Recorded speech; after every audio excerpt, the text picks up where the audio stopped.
Good morning. Welcome and thank you for joining us for today's webinar, which the Global Compact Network Australia is delighted to be convening with the Department of Foreign Affairs and Trade. My name is Alice Cope and I'm the Executive Manager of the Global Compact Network Australia. Before we start, just a note on how the webinar will run. To maximise sound quality, all participants will be on mute during the webinar. We will have time for Q&A and open discussion at the end of the webinar, but you can also send questions through to us during the webinar via the questions pane to the right of your screen.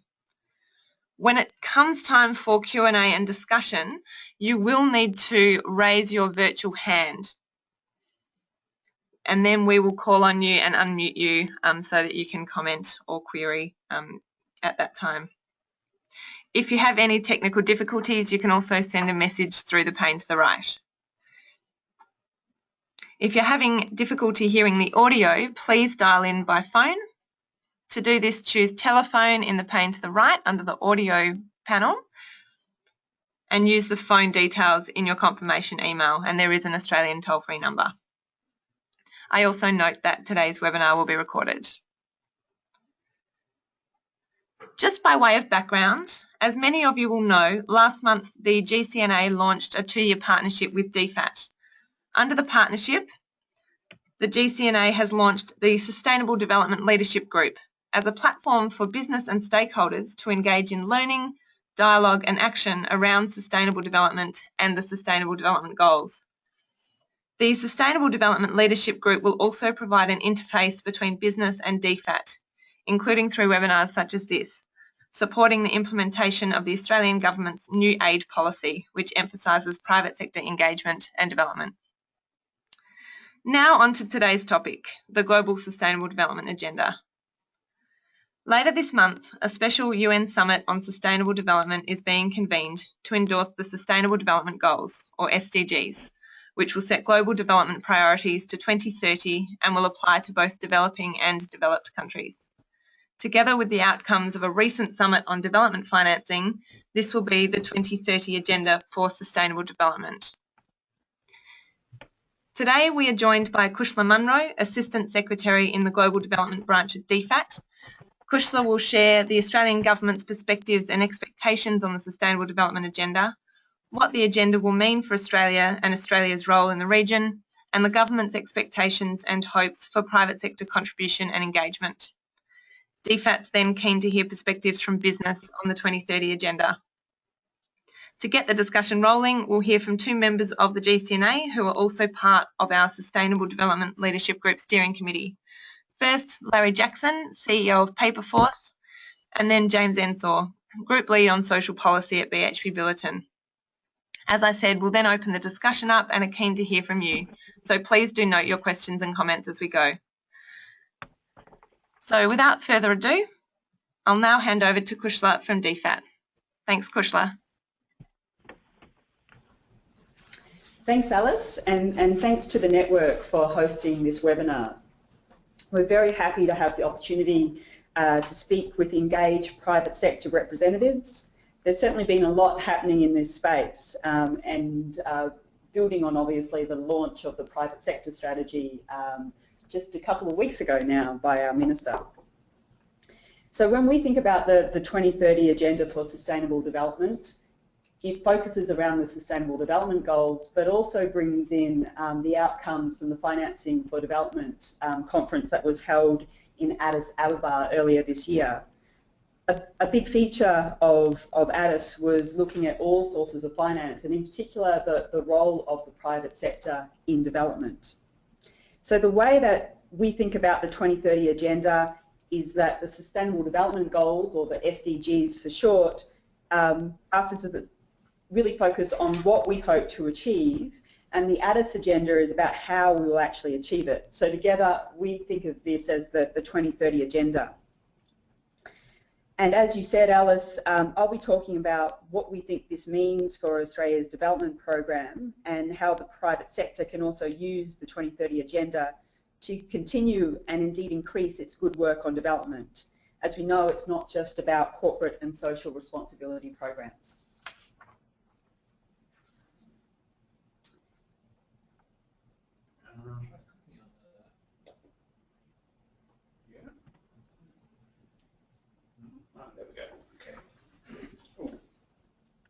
Sorry? Sorry, back on slide 2. Yeah. So in the 2030 agenda, the international community for the first time has acknowledged the importance of the wide sources of funding available to address sustainable development. The private sector concluded a while ago that addressing these issues is not only good corporate citizenship, but it's good business. So in terms of the SDG outcome, what we have is a much more comprehensive agenda than what we had under the Millennium Development Goals. There's 17 goals and, as you can see on the screen, and 169 targets. It does a much better job of covering a range of key development issues, and there are good targets and priority setting within many of the thematic goals. But I think, as you'd appreciate, it's harder potentially to sell as a package than what the MDGs were. That said, there's been over 2 years of negotiations on these goals and a lot of engagement with civil society and business in the development of these goals. And as Australia's chief negotiator, what I think is right to reflect on is the degree of buy-in and legitimacy that the SDGs actually have. And it's almost unprecedented, I think, in terms of the level of consensus that's actually being reached and also the level of goodwill between countries, and I also think with civil society on the goal set that we came to. So it's certainly an ambitious agenda. We're looking at ending extreme poverty within the next 15 years. And that's just but one of our very ambitious goals that we have as part of this agenda. What we know it's going to take is partnership across governments with private sector, NGOs, philanthropics and the large development organisations, but it's also certainly going to take a lot of innovation and new financing to get there. The other thing about the 2030 agenda is that it applies universally. So while it's primarily about development, it also applies to all countries, including Australia. And the last thing that I wanted to say about what this outcome actually is that it is non-binding. The SDGs are not rules to be complied with, but they really are about setting global norms and how we influence and achieve development over the next 15 years. So some of the, sorry, next slide. So some of the highlights of the SDGs is that it is actually very well aligned with Australia's aid policy.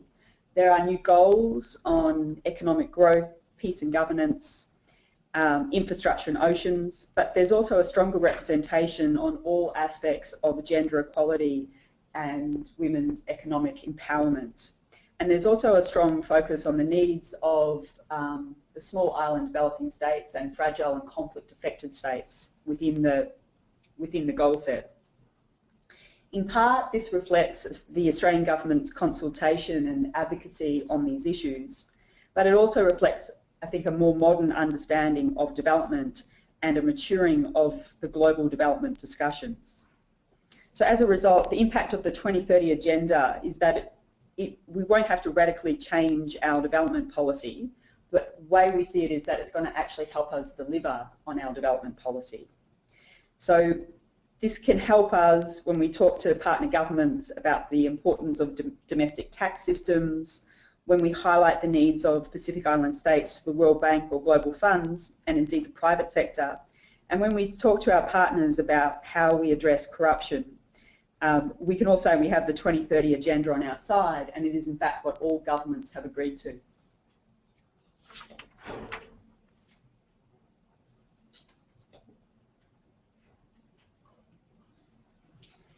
So this slide that's just come up is about the role of the private sector in development. I think what's quite striking from this slide is we sort of have official development assistance sitting at 161 billion, and you can see the contribution that domestic private investment makes at $3.7 trillion. I think one of the big things which has come through the 2030 agenda, and it's something that the World Bank has directly spoken to, is that we know it's going to take trillions, not billions of dollars to achieve this agenda. So we know that we have to think about ODA and make sure that it's catalytic and goes to those who need it most. But we also recognise, coming out of ADIS, that we need to use a wide sources of finance for development, including tax revenues, remittances, and debt sustainability. But a critical role is obviously that of the private sector and investment in countries.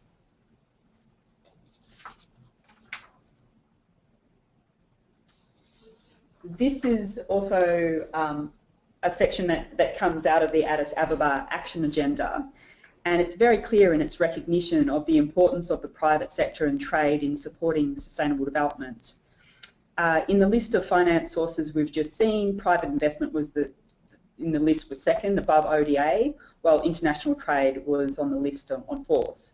And as you know, the Australian government is very keen to engage with the private sector on sustainable development. And on that point, I guess, very clear, and we'll come to this later in the webinar to hear about what companies are doing and already looking to be engaged as part of the 2030 agenda.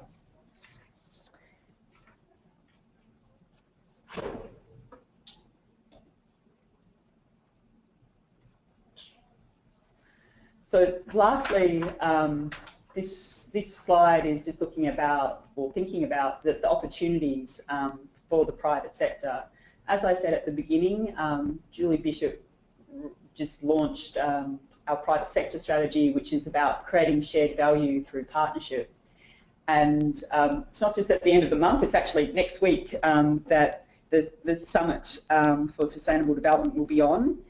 Julie Bishop will be in New York this time next week, and there's, I think it's quite interesting in terms of what our expectations are for the summit. One thing is that it's not just another development summit or another agreement. We're really seeing it as the development summit. The Minister will be attending a range of related side events and also be mixing it up with senior global business leaders. One of the signature events that she'll be talking at is a USAID event which focuses on partnerships and will draw together leaders from business, NGOs and governments about how we address extreme poverty.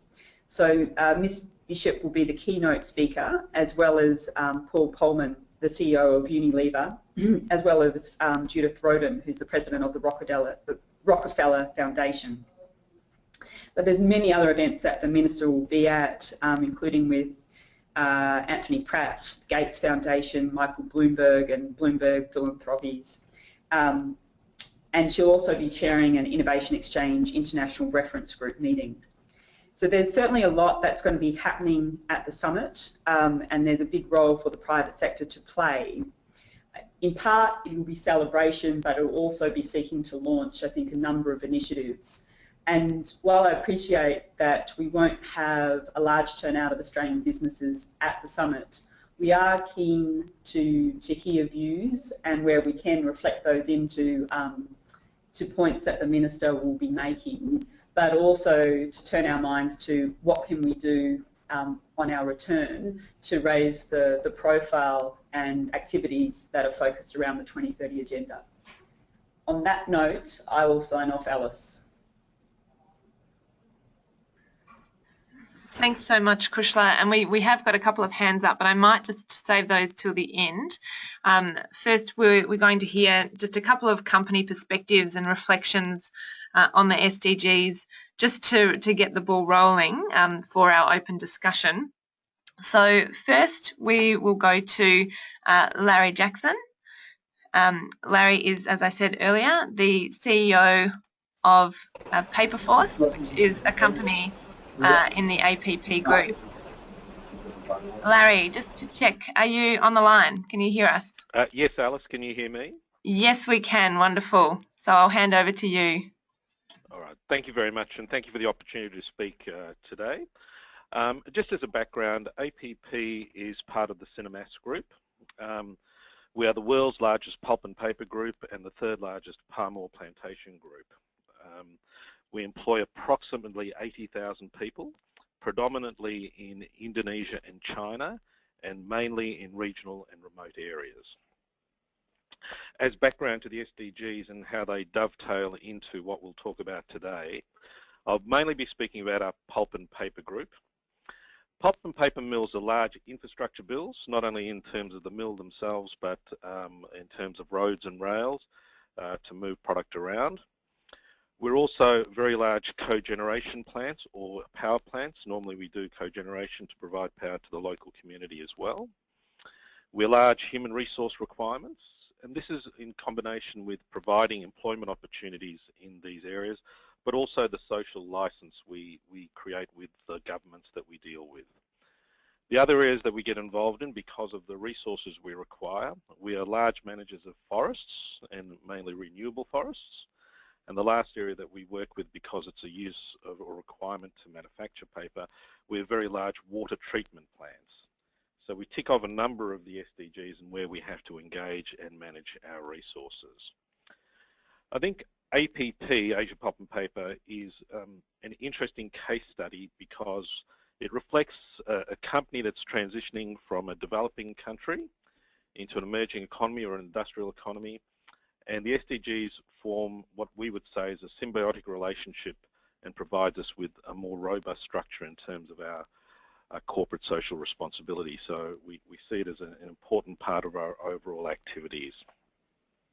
The first area I'll talk about is our forest conservation policy, which we launched in in 2013, which was a commitment to zero deforestation in any of our plantation areas.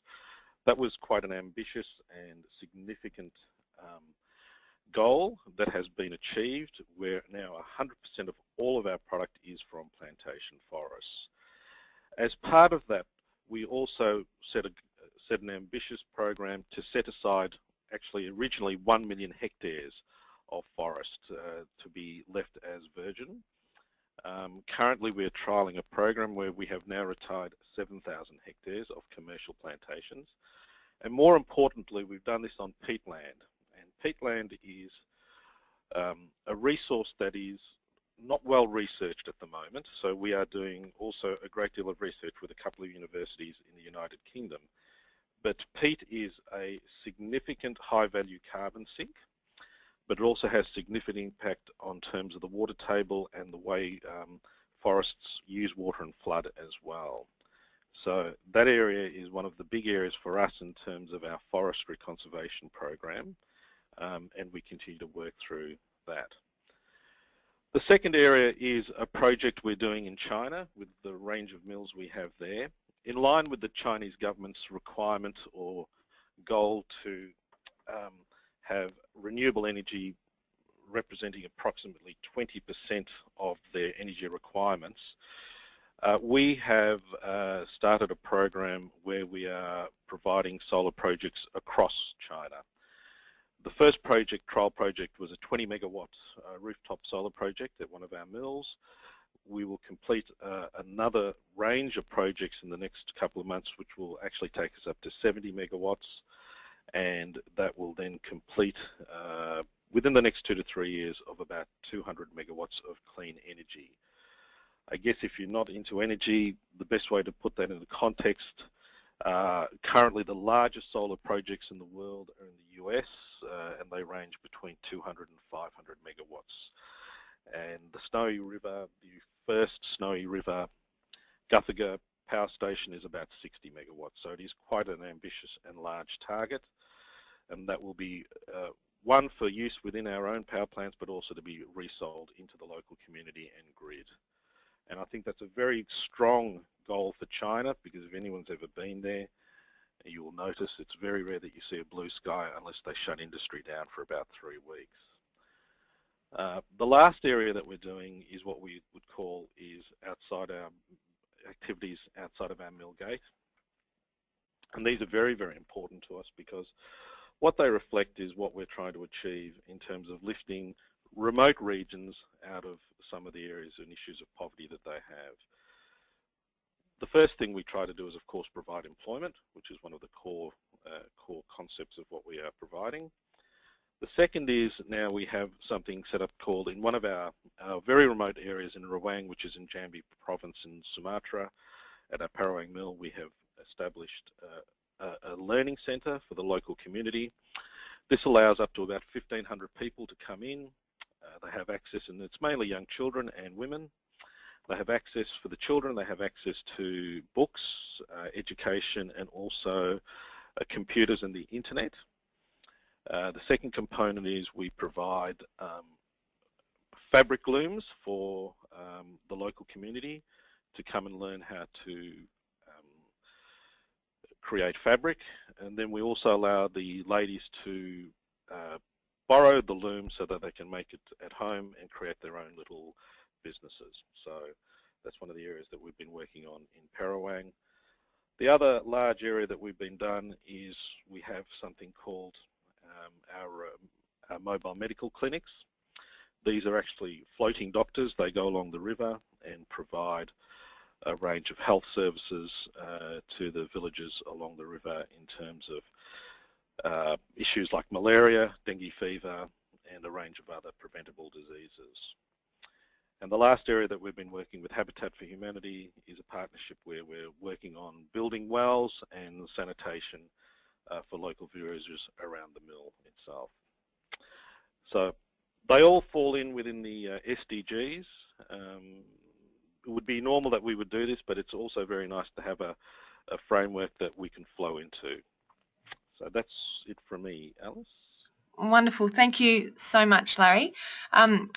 We'll come back. There are some questions, but we'll go through James's presentation first, and then we'll open it up to questions. So I'm now very pleased to introduce James Ensor from BHP Billiton. As I said, James is Group Social Policy Lead for the company, and James is going to talk about how BHP is approaching and aligning with the SDGs. James? Thanks, Alice. Can everyone hear me? Yep. Great, okay. BHP Billiton's done a little bit of thinking over the last 12 months or so in relation to the SDGs. And the first slide, Alice, that I've got here is how we sort of conceptualise the company's potential contribution to the SDG agenda. And there's three dimensions to that in our initial thinking. The first is our direct business contribution towards the achievement of the SDGs through the nature of the businesses and the commodities that the company produces. Secondly, the broader economic contribution that the company can contribute, which in many ways indirectly contributes to the achievement of a number of the SDGs. And then thirdly, the company's voluntary social investment.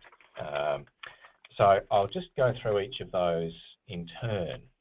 So Alice, if we just turn to the next slide. In terms of direct business contribution, BHP Billiton, as I think most people would be aware, is a very diversified commodities company producing a range of natural resources.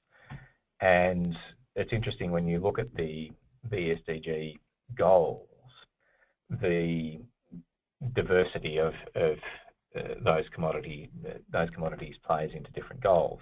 So, for example, goal 2, BHP Billiton has a potential fifth pillar of operation which will see the company extend into agricultural markets through its potash interests, principally at this stage in Canada.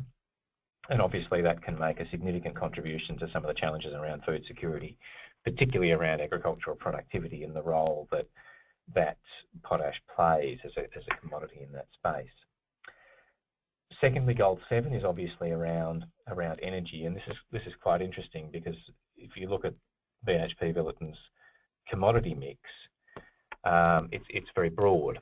So the company has exposure to conventional forms of energy, gas, petroleum, thermal coal, but the company also has exposure in particular to copper, which obviously is critical to renewables and the renewables, expanding renewables agenda over the coming decade, as well as potential around uranium, depending around how the global sort of policy landscape emerges in relation to uranium. Goal 8,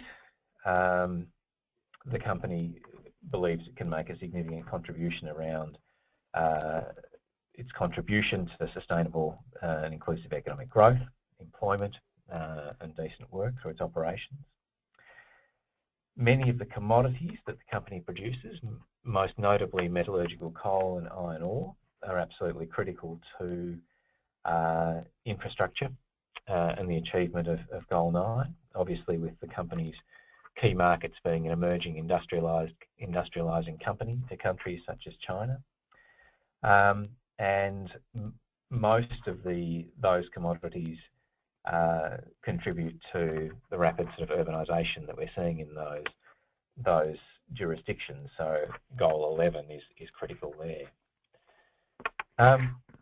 The second area, Alice, if you turn to the next slide, is I think it's important to think about the private sector's contribution, not just in terms of core operations, but broader economic contribution. And by way of example, taxation and royalty payments to host governments. Last financial year, they totalled almost $10 billion for BHP Billiton. And obviously, they provide very significant revenue streams with which our host governments can make a substantial contribution to their relevant sort of SDG agendas through how they use those revenue streams for the benefit of ordinary citizens. Supply chains, obviously very critical for large multinational corporations. The economic contribution that they make through their supply chains is very significant. In the case of BHP Billiton, more than $27 billion in the last financial year, or FY14 I should say. And a company of the scale of BHP Billiton, its supply chain can reach out to far reaches of our host country jurisdictions, but also globally. And then there's the contribution that wages and employee benefits make to improved livelihoods and outcomes in our host countries.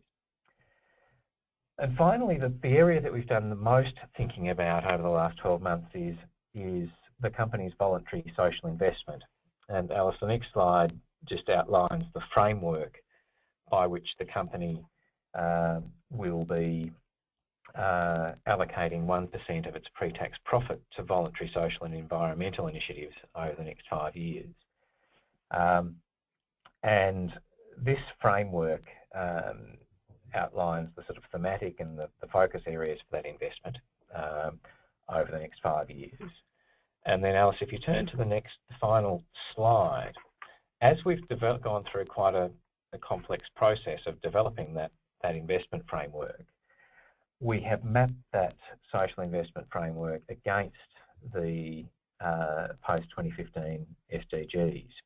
And it's quite interesting when we've done that, the extent of alignment that there is around the contribution that the company's voluntary social investment can make across, approximately sort of 10 or 11 of the 17 SDGs.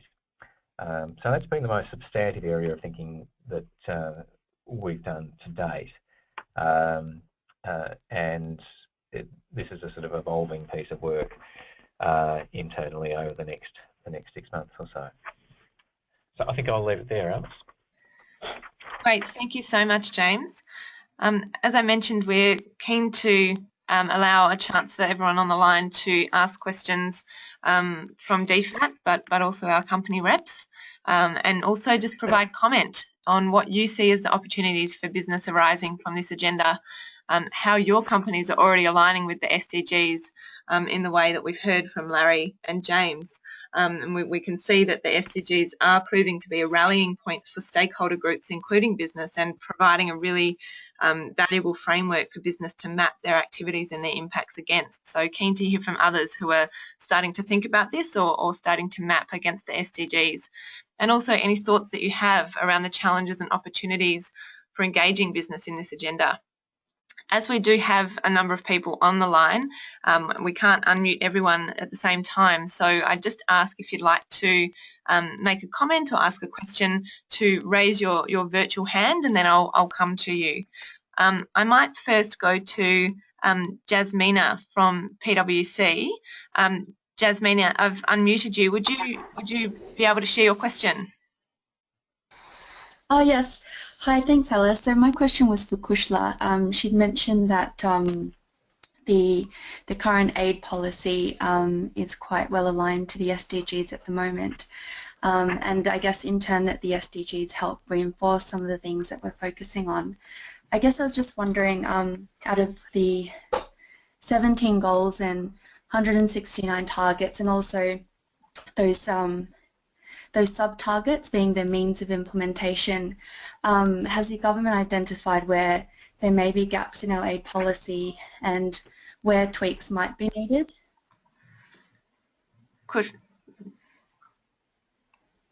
Thanks, Jasmina. So you're right in identifying that, well, possibly just reflecting back what I said in terms of the alignment of the 2030 agenda with the government's development policy. Part of the process going forward is to do a full mapping process, but we did go out, obviously, within DFAT and in fact across government when we were putting together our negotiation position on the Sustainable Development Goals. And so that's why we've got quite high levels of confidence in terms of how these actually match in. I think that the other part to when you think about the agenda is it's not about necessarily exactly what our development policy is and how it exactly may or may not match in with the Sustainable Development Goals, as it no doubt would be for business. But what's very important, obviously, is how countries, and particularly countries in our region, will pick up this agenda and how they will place certain emphasis or priorities on parts of the framework. And I think that's a really important part because it is about countries being responsible for their own development, and obviously Australia works as a partner with these countries, as private sector would do so as well. So there's a little bit of time to run. What I should have said actually is that the 2030 agenda, why it's being adopted by world leaders next week, will come into effect from the 1st of January next year. So there is still a little bit of time to run to work through those issues. Again, this is an agenda for the next 15 years, and so it's important that it will get, I think, a very big push along in terms of the summit and the celebration and the partnerships that will come out of that, and that we think about that implementation being staged. I think a really significant part, and part of obviously why we're participating in the webinar, is to raise awareness of what the 2030 agenda is and what those opportunities are. And so it's not quite a pick and choose operation, but I think as James sort of demonstrated, I think it's interesting if a company does choose to actually map its activities and operations against the SDGs in terms of what actually fits in pretty neatly right across those range of operations. And I think some of the more significant ones are how you actually think about the agenda, and in particularly the focus on governance, which isn't something that necessarily has been front and centre of the development agenda.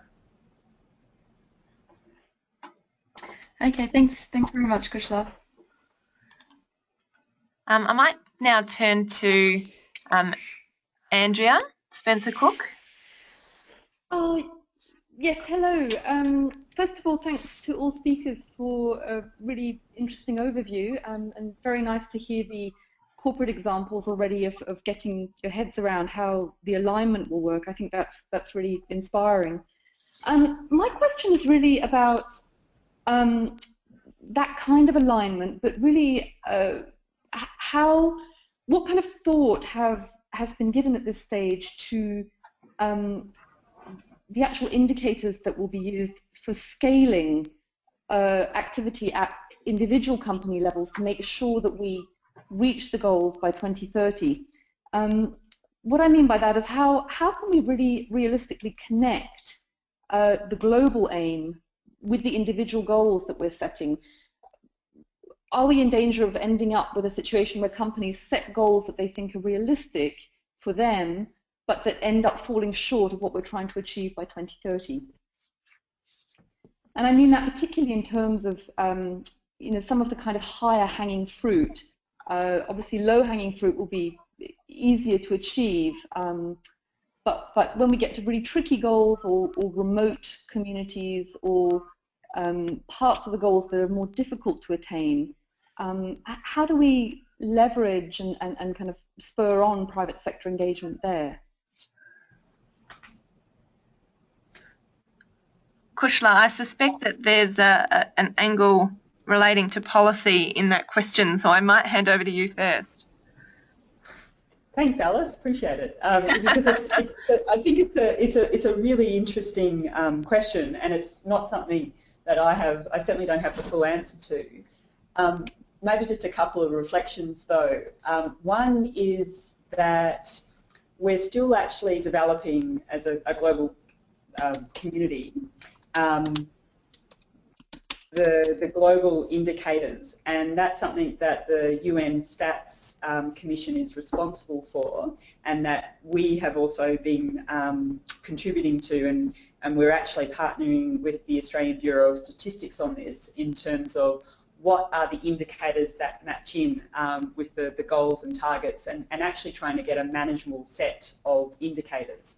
So they will be hopefully adopted in March next year, and there will be a high-level political forum in the United Nations in the middle of the year, which will still actually unpack the follow-up and review process and how the reporting will occur into the global system. That said, that's what happens at the global level, and then you have to break that down potentially into regional and national level, and potentially even subnational level. So there is, and I think that's a really important part about, and that's the nature of these goals and targets, about being able to measure about whether you're on track or not. So that's sort of, I guess, providing a broader framework about how we think about the monitoring and why it's actually important. So then, I guess, focusing in on, well, what's that role for the private sector and what's its actual contribution? I think that it's not a direct linear approach that I would necessarily think about that. Again, this is about countries and their responsibility for development. I think the way that I see it is that there's certain opportunities to align to the SDGs and look at what that impact can be, and that can be done at how a company gauges what it would set as its successful sort of indicators and measures in terms of its contribution. But the more significant part, I guess, is whether in a particular country, whether we really are addressing the health, the education, the governance issues, the gender equality.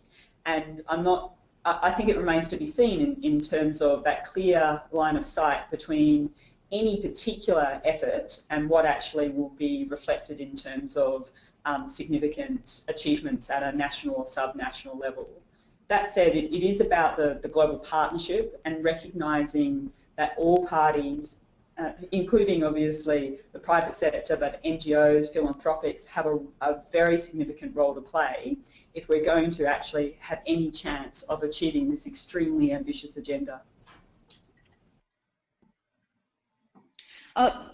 Thanks so much. That is, I realise it is obviously in evolution, but it's very interesting to hear that there's some effort to table something in March next year.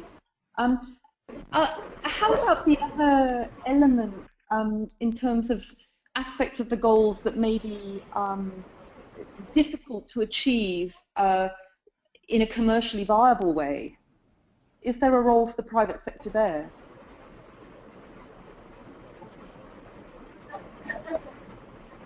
Oh, sorry, I'm not quite sure what you mean by the question.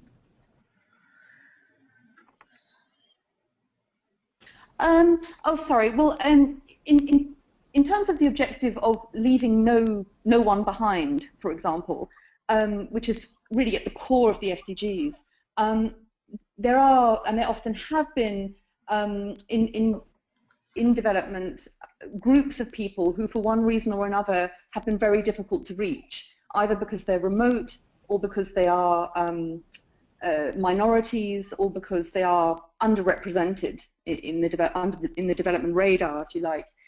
And historically, those have been the most disadvantaged groups.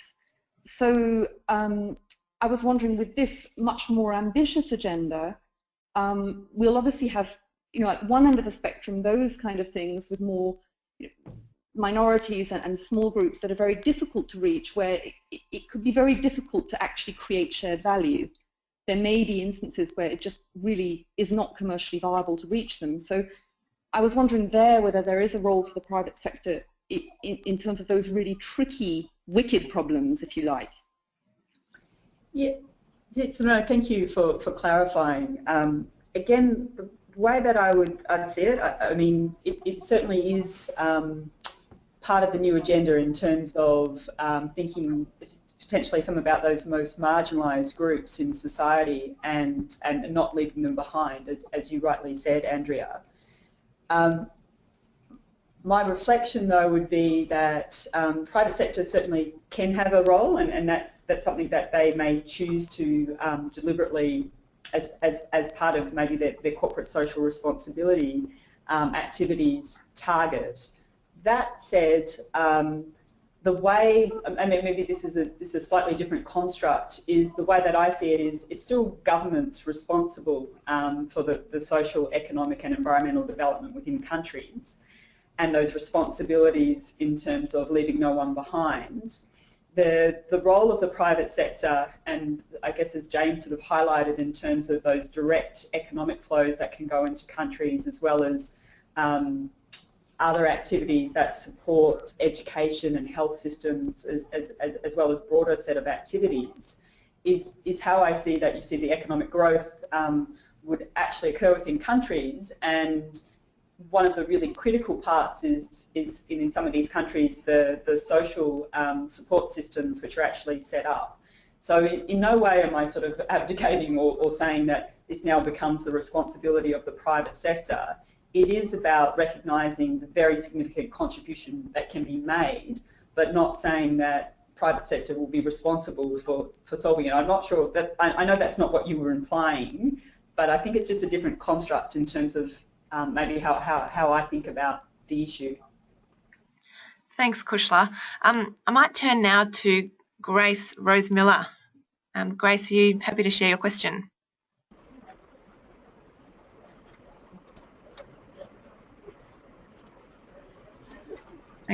Grace?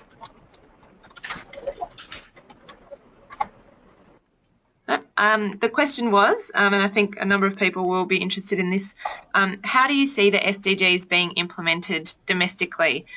So have you identified the challenges and gaps for Australia specifically, and what's the approach to engaging business and more broadly implementing them within Australia?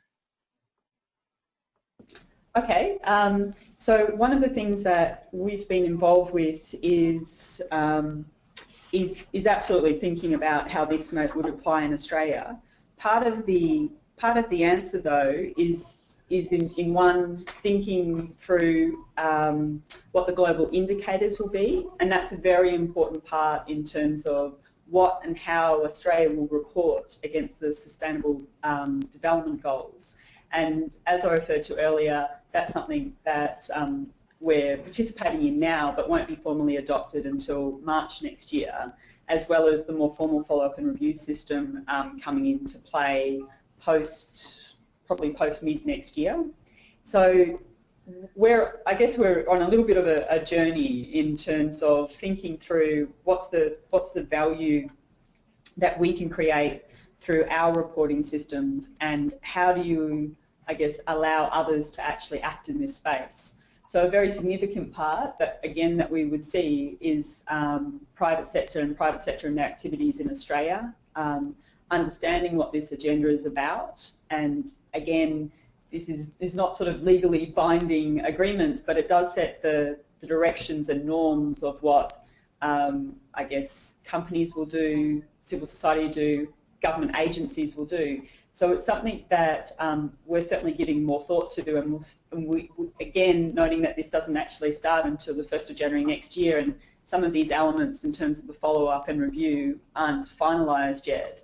It is something that will develop over the next 6 to 12 months. Thanks, Kushla. We've got a question from Zoe at EY. Zoe? Yeah.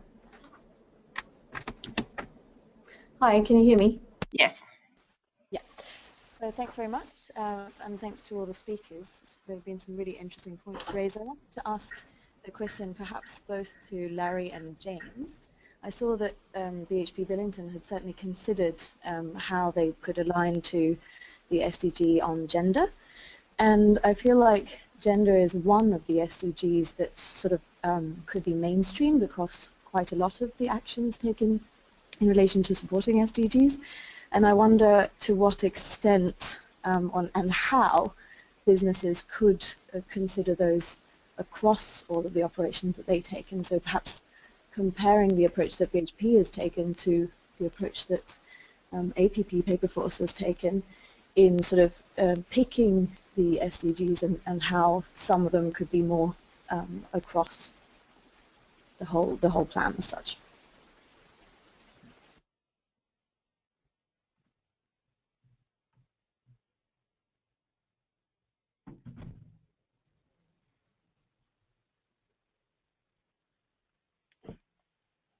Hello. Hello. Hi, James. Are you happy to comment first? Yep. Can everyone hear me? Yes, thank you. Okay, great. No, great question. Look, I think it's across all dimensions. So through companies' core business, most large multinational companies, I would hope, would have very clear targets around gender as it relates to their core business, gender, diversity and such like. Whether that's employment targets, whether it's targets around female representation at all levels of the organisation, and that should be a critical element, you would think, of most responsible progressive companies' agendas in terms of core business. In terms of the SDGs and BHP Billington's voluntary social investment framework,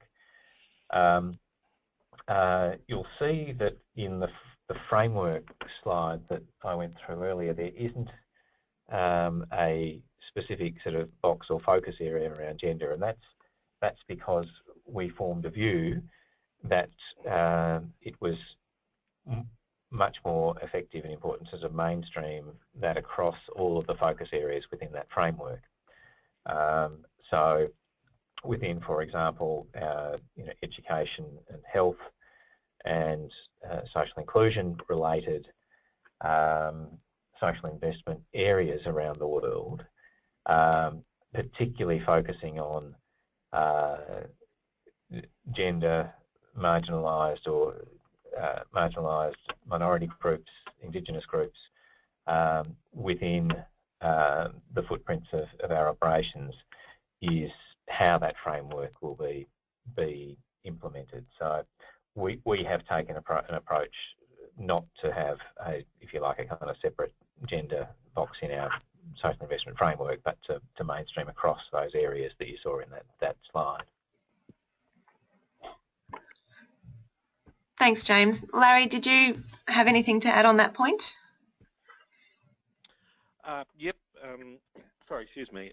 There's two things, I guess, I'll comment on. Firstly, if I could, I'll just comment on Andrea's, the last people left to be pulled through or pulled out of poverty.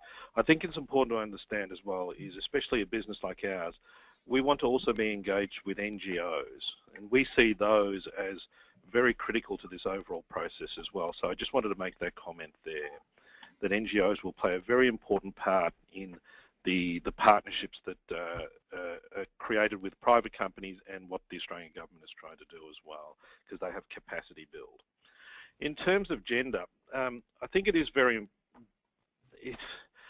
We're in a developed. Let's say in Indonesia, this is genuinely a developing, emerging economy. Of our 80-odd thousand people, a minimum, well, actually, about 60% are actually females. But those females, they're not everybody can have a management position or a senior position. So they are working in our mills, they're working in areas around the mill sites and in our forests. The important thing that we can deliver is education in our mill sites and health in our mill sites.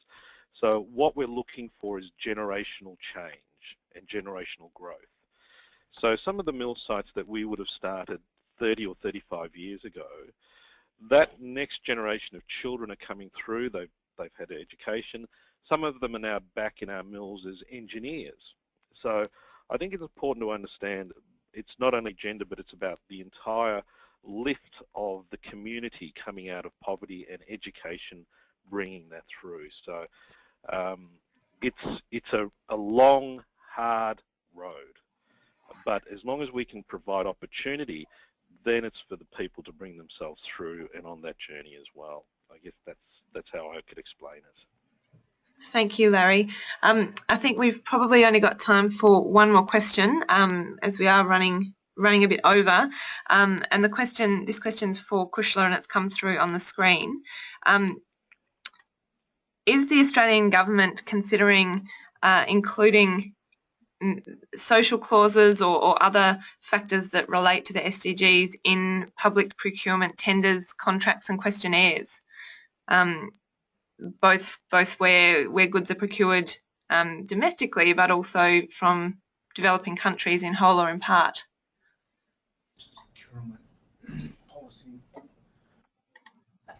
Thanks for that question.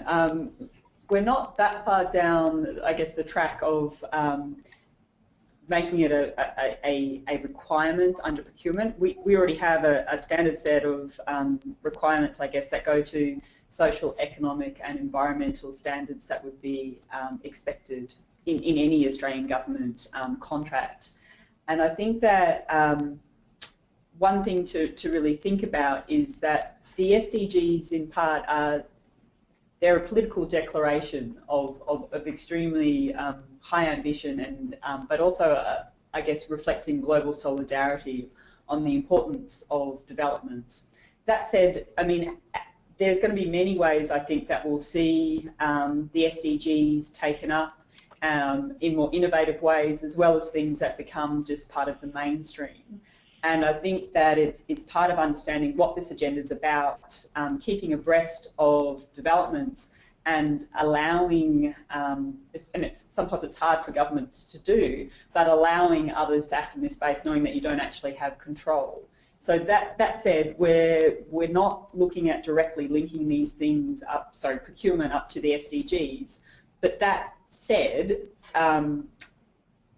it's because that these things are already reflected in some of our standard practices. It's always going to be that question of what's that next generation of norms and requirements that will become the mainstream.